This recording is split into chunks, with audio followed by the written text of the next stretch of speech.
Hello and welcome to Dialogue. I'm Yang Rui in Beijing. Traditional Chinese medicine has been attracting more and more attention in recent years.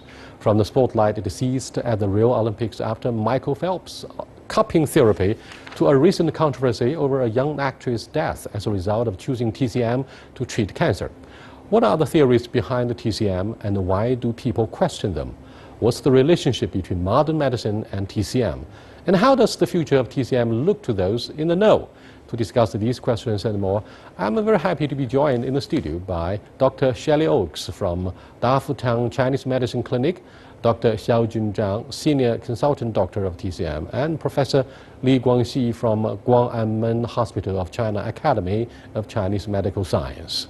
But before we begin our discussion, let's take a look at this. The death of a young actress has brought traditional Chinese medicine, or TCM, into the spotlight. Xu Ting was diagnosed with cancer 2 months before passing away. Against her family's objections, she initially rejected chemotherapy and radiology for TCM, saying the former were too painful and proved ineffective in many cases. As the actress's condition got worse, she sought out chemotherapy but died in early September. As her death became public, the effectiveness of traditional medicine was questioned on social media and in traditional media. The traditional treatments Xu took included cupping, the same one adopted at the Rio Olympics by members of the US team, including Michael Phelps, who has publicly expressed his appreciation of the technique. He went on to win 5 gold medals with those purple dots on his body. Originating more than 2,500 years ago, TCM has accumulated its knowledge in generation after generation.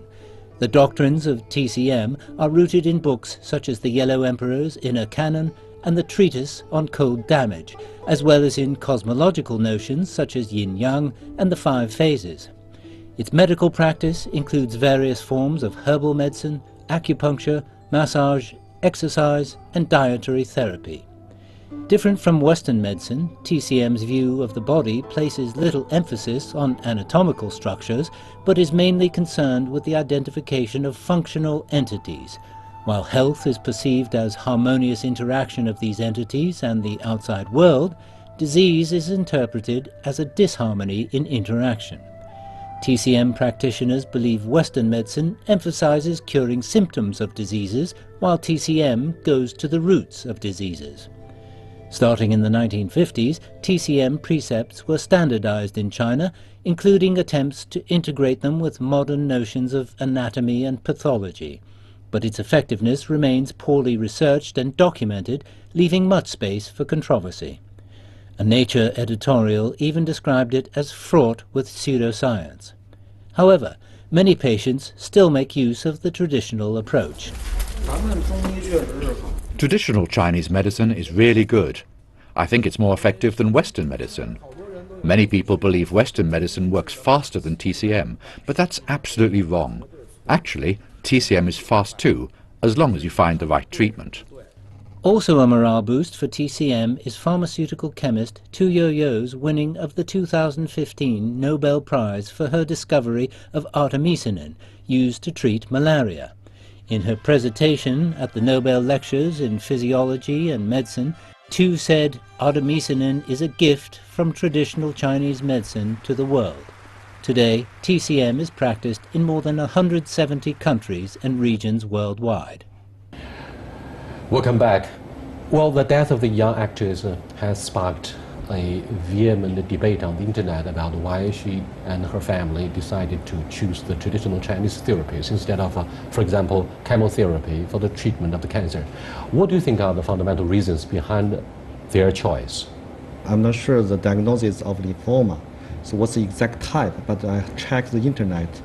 She may suffer from the worst type of the lymphoma, but I think the treatment for her should follow the normal pattern. So what do you mean by the normal pattern? Normal pattern, I mean, just check the conventional medicine to see if she should be put on the palliative care or she should be put on the chemotherapy or some other, advanced therapy.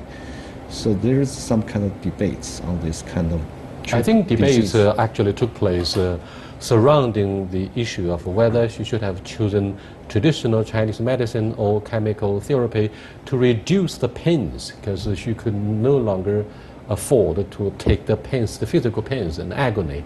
Do you think this is a wise choice? I mean, after she died, but that's a tragedy, of course. Well, I think true Chinese medicine, that's a good choice, but I think she just went to the wrong person. We use acupuncture to treat this, to go along with chemotherapy and radiotherapy. That works very well. I had 2 patients. One, when she was found breast cancer, she started acupuncture immediately because she studied Chinese medicine and she understands the theory behind it perfectly. It's necessary for her to have 2 operations, as after the first one, the oncologist found the cancer already spread to the lymph node. Chinese medicine can go very well with conventional medicine. You mean she should have gone back to acupuncture? No, I don't mean. I said for she's been having acupuncture all the time. The patient I treated. You mean she should have adopted a combination of both the traditional Chinese medicine, like acupuncture, and chemotherapy at the same time? Yes, yes. What do you think? What do you think of the idea of combining the two, TCM with Western medicine? Well, that is really standard treatment in professional Chinese medicine today. If you go to one of the large Chinese medicine hospitals in Beijing, then they're generally working in a complementary way, unless, and this is something we really don't know about this case, unless it's really a very invasive late-stage cancer where it's not clear whether the chemotherapy would increase their quality of life or extend their life at all. And that's a big question in this case. She had a very rare aggressive form of non-Hodgkin's lymphoma, so it's possible that in a way this was a very reasonable choice for her to refuse the chemo. In other words, even if she had started chemo right away, the results would have been about the same. Perhaps it would have extended her life by only a few months. We really don't know. That's really a difficult question. That's the myth. So when we compare modern medicine and TCM, how do we do that constructively and effectively?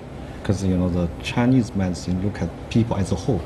So right now the Western medicine actually they also develop one branch. They call that systematic medicine. So they also want to think about people as a whole body, and it's combined with the environment and with their emotional. So that's very important. So when you look at the body, you cannot only look at different parts. You must think them as a whole person. So that's a different concept of Western medicine and Chinese medicine. Having lived and worked in China for 9 years, can you easily accept the Chinese philosophy about being holistic? Well, actually, I was a Chinese medicine practitioner in San Francisco and in Kentucky before I came to China. Then I was very curious as to how you had started your career as a Chinese medicine practitioner back in the United States. Well, through 2 doors, really. First, I lived in Taiwan in the early 90s, and I myself was successfully treated by a Chinese doctor. And then later I was very interested in the philosophy and the language, and it was a natural extension of that. But I think that Chinese medicine appeals to me for some of the same reasons that it appeals to my patients, which is that not only is it holistic in its thinking, it's holistic in its delivery. And that's really what patients want. It's not enough that we just do a diagnosis based on our concept of the body, which doesn't divide it into discrete systems, it's not reductionist. Patients want us to be holistic in the way we treat them, which means we sit down, we listen to them, we listen to all of the stresses in their lives, general aspects of their health, and then we try to put it all together for them in a way that makes sense, and then give them advice about how they can also prevent their diseases. But did you initially draw any skeptical eyes, criticism, or even opposition from your closest family members and friends in your choice of TCM? I have, but it's interesting. The skepticisms in the West, in Europe or the States, are quite different than they are in China. In China, the big question is Chinese medicine scientific? And in the States, that's not the question. People accept that all of the traditional forms of medicine were developed before modern science, before the microscope, before germ theory. So they are, by definition, not scientific in the sense of modern reductionist materialist science. And that's not a problem. The question they want to know is, does it work? And fortunately, ever since I started school in 1996, there's been more and more research coming out. There have been more and more positive studies that show that it does work, at least for some conditions. My question for you guys is, being not so scientific actually means, I'm talking about TCM, Sure. because it's always regarded as not being scientific through numerous experiments to prove its effectiveness. Now, does it amount to superstition? No, I don't think so. Because, even modern medicine is not a science. The medical is not, it's some kind of art. So, we treat patients based on some kind of guideline, based on some evidence, but also you interact with the people. So it's not always like, you are doing an experiment, doing animal study. So it's like a human. So we are treating a human, try to recover, ask him to recover by himself. So the medicines, as a doctor, I'm caring for the patients. What's the meaning of the care? So it's helping, help people to be better. Despite the popularity with a majority of those who practice TCM, even some of the Chinese elites, for example, Lu Xun, one of the most famous writers in contemporary China, doubted whether TCM could work. Yeah, and he wrote very negative articles about TCM. Yeah. What do you think of the disbelief that's shared by even some of the better educated intellectuals in China? Well, I think we need to look at that fairly and objectively, because it is the case that, like any field, we have our charlatans, we have people that are poorly trained, or we have people that are unethical or irresponsible, just like any field. Yes. But I think it's important to distinguish between some kind of professional Chinese medicine, and what that is a subject of debate. But there has to be some distinction between professionals, or people at least that are recognized in their community as effective healers, and those might be two different things, and just all of the folk customs, all of the different practices that people call Chinese medicine. Yes. Because I run into that all the They time. don't find the good That's right. practitioners. Yes. So maybe the doctor is not qualified, That's Chinese right. medicine doctor. Right. Do you think that Chinese practitioners of TCM should have a license in the first place? Yeah. Then for why sure. do you say some of them did not qualify for the job? Because some I'm not sure what's the case of the Lu Xuns in that time, but right now every practitioner of Chinese medicine, they need to take all the exams and get the license pass. So that's a standard. The Chinese government want to set up the standard for the practitioner. So then we don't have some kind of natural healers. They don't know too much about the medicine. Has the myth of herbal medicine been clarified, and has its effectiveness been proved correct through numerous scientific experiments? Because to my knowledge, the value of herbal medicine is only proved with years and years of practices by hundreds and thousands of Chinese TCM practitioners. But how could you persuade your Western friends and patients to accept the value and effectiveness of herbal medicine? We don't have to persuade our patients in UK, because their understanding is, if this medicine has been practiced for over 2,000 years, then must be got something in it. So they think Chinese medicine is far more better than the But it's based on assumption and faith instead of a very strict and rational scientific experiments. And this, like the modern, for the modern clinical trial, that normally is 4 phases. So the first, they can find, in a small group, they try to evaluate the safety of the treatment or the drug. And then they put that into a slightly bigger group. Still, it's evaluate the safety. Safety always the most important, and then to define the effectiveness of it.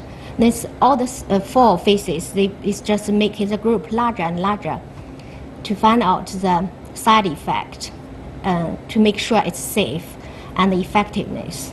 So according to this definition of clinical trial, Chinese herbal medicine is scientific, because it's been doing that for over 1,000 of years, 2,000 of years. Excuse me, Dr. Oaks and Dr. Zhang, Dr. Li, would you give us your definition and understanding about being scientific with regard to herbal medicine? Because she says basically over and over now, it's been practiced for 2,000 years, and therefore there must be a ring of truth in our practice and acceptance of such a herbal medicine. Well, I think that's a very persuasive argument for a lot of people and for a lot of patients. But I think we have the strange situation where originally herbal medicine was used in a particular cultural context, whether it's in Africa or Latin America or India or China. And if you lived in a particular village or town or region, people knew whether the medicine you gave was effective or not, because you were giving it to your neighbor down the road and you'd run into them at the vegetable market. And if it didn't work, or if their condition came back a month later or a year later, you would know. So there was sort of a community level of safety. But now the world has changed and we live in anonymous cities, so we can't use that standard anymore. Yes. So people want to fall back on the randomized controlled trial.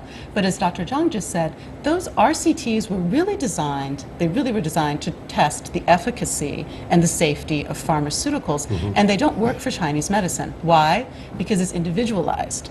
At the very least, we had to do our own set of diagnoses. What do you think of this assumption that TCM is closely related to tribalism or even Tibetan medicine?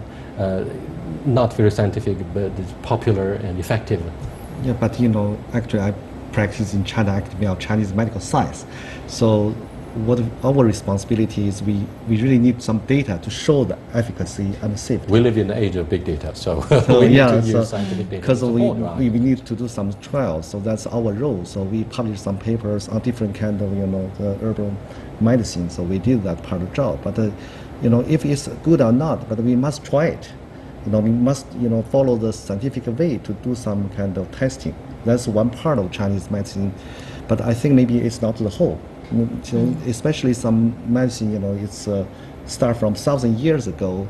It's very effective. Why we need some trials to show the efficacy and the Thank you safety. very much. You're watching Dialogue with Dr. Shelley Oaks from ZHANG Chinese Medicine Clinic, and Dr. XIAOJUN, Senior Consultant Doctor of TCM, and Professor Li Guangxi from Guanmen Hospital of China, Academy of Chinese Medical Science. We are discussing the impact of or limitations of TCM, traditional Chinese medicine, in comparison with the Western medicine. We'll be back in a short while. Stay with us, please. Welcome back. Let's go ahead with your analysis about the Tibetan medicine. I'm personally very curious as to the effectiveness and execution of Tibetan medicine. Is it very close and similar to TCM? I don't think the Chinese medicine is distinguished from the others. Is because Chinese medicine is a thorough system. It's a whole system, not like just the other traditional, like Ayurvedic from India or Tibetan medicine. They only have a small amount description of the herb, not about the body, not about the physiology or pathology. But Chinese medicine is very thorough. The reason not in modern time the people can't understand it because people can't understand the classical literature of TCM. That's why. And also all these trials, the ancient people already done it, and that's written in the book. So it's that actually can fit in the clinical trial perfectly. That this is according to American National Library, this clinical trial, the definition of clinical trial. Western medicine, Dr. Oaks, is actually based on, for example, microbiology, biochemistry, or human immunology. But the TCM has none of this kind in its category of either implementation or research. That's right. It's based on a completely different concept of the body, which sounds very foreign, in fact, increasingly foreign even to Chinese people when we talk about blood and qi and the 5 ZHANG and the 6 fu. But it's a form of medicine that developed in the absence of instruments to look into the body. They did do some dissections, But frankly, the ancients didn't think that dead bodies had a lot to tell us about what living bodies do. So the system of Chinese medicine that I use every day, I just treated patients this morning, is based on traditional explanations. When I put a needle in the lung channel, it's either opening or descending or doing something to the qi and blood in the lung channel, and that explanation is actually more than adequate for everyday clinical use. And on a subjective level, we see our patients get better, or we see them not get better, and then we can use the same theories to try to figure out why. But in the modern world, people say it's unscientific because they believe that that model of the body is the model that we should be using to design our medicine. Now, the counterpoint to that, as Dr. Lee pointed out, is that there's a whole field emerging of psychoneuroimmunology where people are saying the discrete systems of the body have taken us so far. They've developed amazing advances in surgery, in chemotherapy, but we've seemed to have hit a dead end. And so we need to start taking a step back and maybe even moving away from Newtonian physics and into quantum physics and looking at the body in a new way. And also looking much more deeply into the psychological and emotional aspects of illness. And so that's really one of the new frontiers of research, is to try to take the placebo seriously, for example. What if the placebo is just the positive effect of a real person showing care? As you were talking about, all doctors, if they have medical ethics, are trying to cure their patients. So what if we start to amplify those effects instead of trying to get rid of them? Is it true that TCM aims more to prevent the diseases instead of for the emergency treatment compared with Western medicine? Yeah. I believe. So, like when we start Chinese medicine, the first chapter we read from Huangdi Neijing is to teach us how to not get disease, how to prevent disease. So that's the basic concept of Chinese medicine. So we do something early to prevent the disease happen, not like the current conventional medicine. We just wait and ask the disease to emerge and then we treat them. So right now what I'm doing is we just in our clinic, in our hospital, we want to do something very effectively to prevent this disease happen. Let's look at the side effects and some of the controversies surrounding the use of TCM. For example, stories of using animal parts would always trigger and spark debates between the West and China, and also on the internet. To what degree do you think the use and abusive use of animal organs has seriously undermined the image of TCM and therefore caused more suspicions? I think it has seriously undermined our image, and I think that it is really hurting our reputation, along with the issue of toxicities, which we can talk about in a moment. But I think those two issues are really taking away some of the perceived advantages of Chinese medicine in the minds of many people abroad. If it's not natural, if it's not safe, if it's not ethically harvested, if it's not sustainable, then they're not interested in using it, or people don't want to use it. But I do want to say that for endangered species or animal products in particular, that's a very, very small part of the materia medica. And it's very possible to substitute plants. There are very few animals that we really feel are essential, and many of those are things like cicada shells, which they shed anyway. You're not hurting the animal. Most of the endangered species trade is from consumers. And in particular, you might want to say men over the age of 50 that are looking for cures for erectile dysfunction or impotence. That really it's consumer driven, or it's driven by other people who want to make money out of the herbal product market, and not by professionals that are actually sitting in clinics and hospitals and writing prescriptions for patients. With so many Chinese students, scholars, travelers in European countries and in North America, do you believe along with them they would take traditional Chinese drugs and medicines with them, and more of their neighbors and friends in the West are likely to accept the TCM? Yeah, I traveled quite a lot from United States and China, two countries. So I practiced in two countries too. So I saw in United States and more people, they start to accept the Chinese medicine, at Mayo Clinic, where I'm working now. So I saw many acupuncturists, they hire more and more acupuncturists to come to the clinic because they had more patients waiting list. So, and they are also building this promoting health wellness center. So they try to use Chinese medicine, like qigong, like some wushu and some taiji to help people to promote health wellness. Qigong or exercise of deep breath as well as martial arts could also be part of the effort for the prevention of diseases. But what about the body massage, foot massage? Is that a kind of a preventive therapy? And your take? I think that massage and body work, and actually there are so many different kinds of manual therapies. Sometimes in China they just say 手法 because they don't exactly fall into what we really think of as 推拿 or Chinese orthopedic massage. I think they can be incredibly effective. And I think they fall into the Western concepts of manipulating the soft tissue, manipulating the fascia, manipulating, sometimes they also correct bone alignment, but manipulating primarily all the soft tissues of the body. And not only does that help with orthopedic diseases, but by freeing, as you said, the acupuncture channels, if you're really working with the points, then you're providing many of the same benefits of acupuncture. By the end of this interview, I need to remind you guys of a movie that I saw, and Jiang Wenli starred the movie. I guess what I'm talking about, the guasha, that's about the cultural shocks, the cultural clashes between the United States and China. One Chinese immigrant used cupping therapy, but that shocked the American neighbor, and in the end of the story, her husband or herself was put under investigation by FBI, and that escalated it to a certain point of, it's not just the cultural shocks.